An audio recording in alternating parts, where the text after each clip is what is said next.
Tole badabo video kana hanga dhumaatti na faana hordofi. Sirriitti dhaggeeffadhu waan an siin jedhu.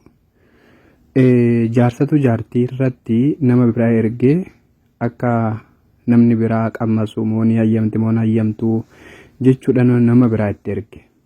Video dhiyeessuudhaan keessaa kukkutee isinii fide akka laaluun isinii mijjatutti.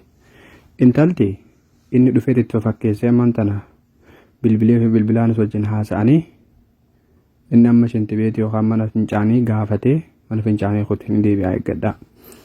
Ishiin amma gannas deebi'utti egaa walii hayyamaniif wal qammasuudhaaf waan walii hayyamaniif ishiin uffata baafatteeti teessee eegu jirti. Uma qabiiqatti. Jaarsi immoo ala taayatii isaan dhaggeeffatu jira. Achi boodan inni mana fincaaniitti inni dhufnaan fiidee kumbula jala seente. As teesseetti mimmi'eessuu deemti. Akkaataa wal qammasaniitti.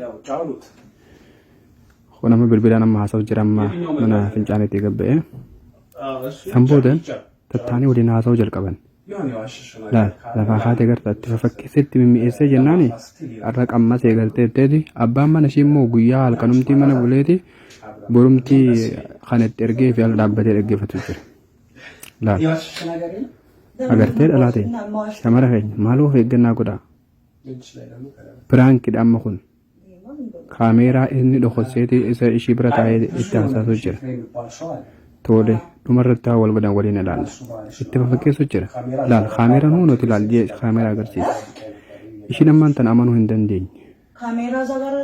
Dhugan baan wallaa ijjee lafa ol ka'e. Maaloo nan qaanessin jettee kadhatte. Laal bilbila akka ishiin jalaa fuutee waan kana wanni hin goone bilbila daddafee bilbila godhatte.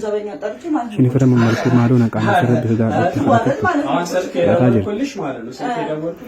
dhumarratti akkamitti akka seentee fi bawwaa baa'u kaan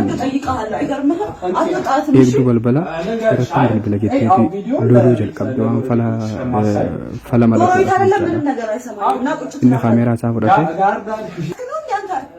karalaa boofti laal kompiitara hunda